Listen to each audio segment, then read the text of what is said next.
What is the first K-pop thing you ever bought? Okay, let me go get it. Hey guys, welcome back to my channel. So today's video is going to be more of like a K-pop Q&A, get to know me kind of video. And I feel like this video is gonna be kind of long since I've been into K-pop for so long, so I'm gonna split the Q&A video into two different videos. So the first video is gonna be more generalized questions, and then the second video is gonna be more in-depth from questions from my TikTok followers. I have a picture right here of some generalized questions, so yeah, let's just get into that. So the first question is, when did you get into K-pop? So I'm a second gen stan. I got into K-pop around 2010. I think the first song that I heard was G by Girls' Generation or SNSD. And this is like, I'm about to sound old right now, but you know, I used to use like my house phone and call my friends, and we were like on this three-way call. And my friend was like, have you heard this song before? It's so good, it's so good. And I was like listening it through the phone, not even on YouTube or anything. I was like, what is this? And he's like, oh, it's K-pop. And I was like, K-pop? Yeah, so after that, listening to G, I got really hooked. And then the other two big songs at the time were Super Junior Sorry Sorry and Taeyang's Wedding Dress. So those three songs were like the holy trinity of like the Hallyu wave for me personally. Next is, what groups do you stan or alt? So honestly, I stan a lot of groups because I think I've just been in like K-pop for so long that I've liked so many groups, mainly from the big three though, but I definitely branched out more. To start off with the groups that I currently alt, I will say it is Big Bang, EXO, iKON, and Treasure. I have a story for each of them. It's gonna be really long if I did all of them, but basically I started alting. Actually, my first alt group was Beast, and then it was Big Bang. Then I went on to iKON, EXO, then Super Junior, then recently Treasure. And let me tell you, alting a lot of groups and making content for them is really hard. So I mainly just talk about, so far, EXO, iKON, and Treasure. But we were to like really narrow it down, I think it would be like EXO and iKON.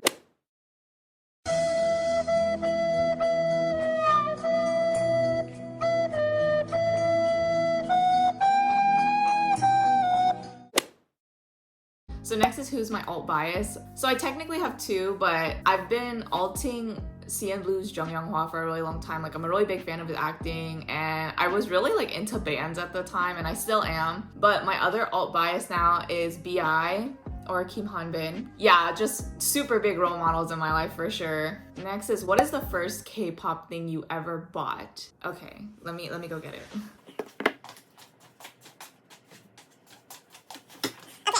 So the first K-pop thing I ever bought was this K-pop album. It's Beast, their 7th mini album.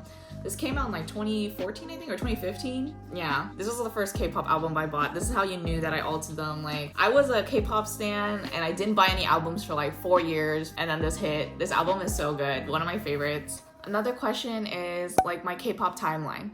So even though I've been a K-pop stan for over like 10 years now, there were some years that I kind of fell out of K-pop and I got into like EDM and like rap, hip hop, and like kind of just like more westernized music. So I would say I was a pretty big K-pop stan from 2010 to like 2015, 2016-ish. And then Big Bang went into the military, so then I kind of fell out of K-pop, and then I kind of like went to college and then explored other music genres. I was always still a casual listener of all the alt groups, but other than that, I wasn't like involved in any communities. I have no idea how to do PC trading, no idea how to do group orders. I was just not like a big stan in a community until now. I think it was until TikTok. Like, TikTok really changed my perspective of being like in a K-pop community, which is why I like started this YouTube channel again and stuff like that. Oh gosh. What was life before K-pop? Because I've pretty much spent like half my life with K-pop already, I definitely think K-pop has heavily influenced me, whether it's, you know, music, fashion, or not exactly lifestyle, but I think the mentality of you gotta do your own thing, you know, like people are always gonna, you know, trash talk you and not like you, but you just gotta keep doing your own thing. And I think it really helped me build my self-confidence. Oh, well, I guess this question kind of merges with how has K-pop changed my life. I definitely say K-pop has definitely had a big impact on my life. Music in general is just a really great and safe space for me, and I would love to just share that with other people. Next question is, do you watch K-dramas? Yes, I have a whole extensive list of K-dramas. It's just in my notes. I'm kind of picky with K-dramas now because I feel like I've kind of seen a lot. I've seen a fairly decent amount of K-dramas for sure. Do I have any K-pop friends in real life? Yes, I do. All my friends are kind of more casual listeners of K-pop. Like, they kind of like some groups, but they're not like indulged into fandoms as much as I am. But they do listen to K-pop now. I would say 4 or 5 of my like really close friends, we all listen to K-pop, but I mainly listen to boy groups and they listen to girl groups. So that's how we like kind of mesh and like learn new music from one another, which I really, really like. I think that's all you need to know for the generalized questions. I personally like to keep my videos really short, so I'm gonna end part 1 here and then we're gonna go into part 2 next. So thank you for watching my K-pop Get to Know Me part 1, and I will see you guys in my next video. Bye!